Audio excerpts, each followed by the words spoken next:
Relationship coaching में हमेशा ये ज्यादा जरूरी नहीं है कि हस्बैंड वाइफ का रिलेशनशिप है, गर्लफ्रेंड बॉयफ्रेंड का भी है, पेरेंटिंग का भी एक रिलेशनशिप है। जी, मैं एक छोटा सा एग्जांपल बताता हूँ मैम। अगर आप ज्यादा स्ट्रेस में हो, फोन उठा के डैड से 2 मिनट के लिए बात करो, और बात जब करोगे ना, एक 10 सेकंड का साइलेंस रखो। नहीं आपके डैड ने आपको पूछा ना बेटा क्या हो गया मेरे को बता, और वो फोन कॉल रखने के बाद में आपका स्ट्रेस इतना ज्यादा रिलीव हो जाएगा, आप कंप्लीटली फ्री होगे और अपना काम आगे करने के लिए जाओगे। यस। तो बेटे और डैड दोनों को रिलेशनशिप में बेस्ट करना है तो क्या करना चाहिए? बात ही करनी चाहिए, क्योंकि देखिए मेंस को जैसे ईगो बहुत ज़्यादा होता है, मेंस हमेशा ईगो से ऑपरेट करते हैं। हाँ। उनके दिल में बहुत सारी चीज़ें रहती है, लेकिन कभी बात नहीं कर पाते।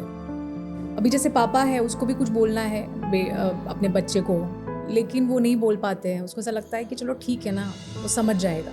बेटे को भी ऐसा लगता है यार मैं बाप से कुछ बात करूँ, उसको भी ऐसा लगता है कि हाँ चलो ना बाद में बोल दूंगा। आपने देखा होगा मुन्ना भाई MBBS में, उसमें भी लास्ट में वही है ना। हाँ। लास्ट में जब वो दोनों एक दूसरे के गले मिलते हैं, बहुत आप देखिए बहुत रेयर केसेस ऐसे हैं जहाँ पर बाप बेटे एक्चुअली एक दूसरे को गले मिलते हैं। हाँ। तो वो एक्चुअली जेनेटिक प्रॉब्लम है, और तो मैं कुछ बोल नहीं सकती इसके लिए। बट मैंने ऐसे भी बाप बेटे देखे हैं जो लोग बहुत फ्रेंडली रहते हैं, बहुत अच्छे से रहते हैं, उनके बीच में बहुत अच्छी बॉन्डिंग होती है।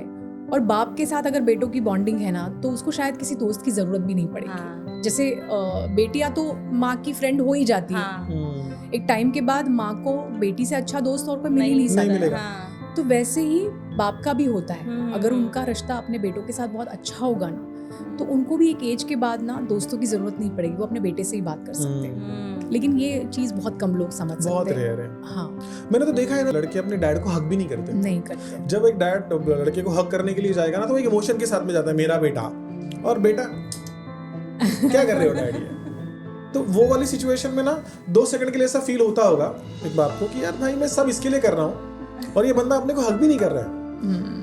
तो हम एक्चुअली एज अ डैड, अभी मैं भी उस दौर से गुजरा हूँ, पर मेरे डैड ने मुझे कभी हक नहीं किया।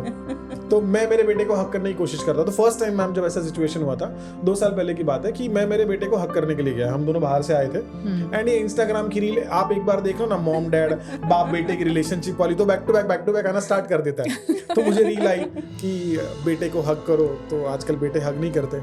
मैं गया घर पे, मेरा बेटा था साई, मैंने उसको बेटा आजा इधर, आया तो बोलो, मैंने ऐसे हाथ ऐसे फेरे, बोला आजा। क्या कर रहे हो ये? अरे मैं हक कर रहा हूँ, मुझे अच्छा नहीं लगता है। मैंने हक करने में क्यों नहीं अच्छा लगता? ये टीनेजर्स की आज की साइकोलॉजी है। ये साइकोलॉजी कैसी चेंज होनी चाहिए मैम?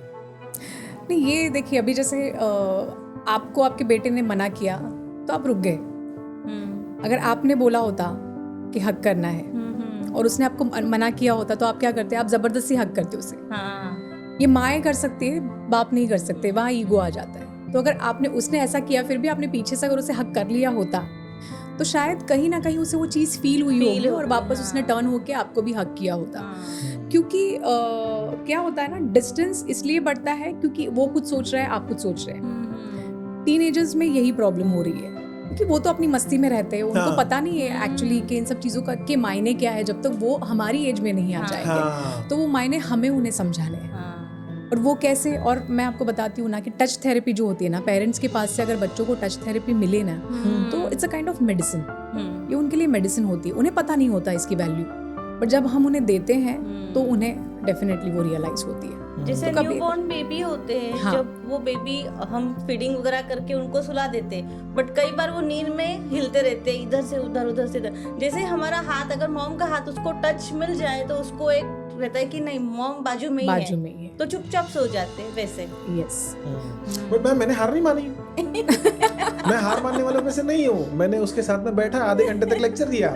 मैंने उसको बैक टू बैक ना बाप वाले इमोशन वाले रील भेजे। मैंने देख बेटा।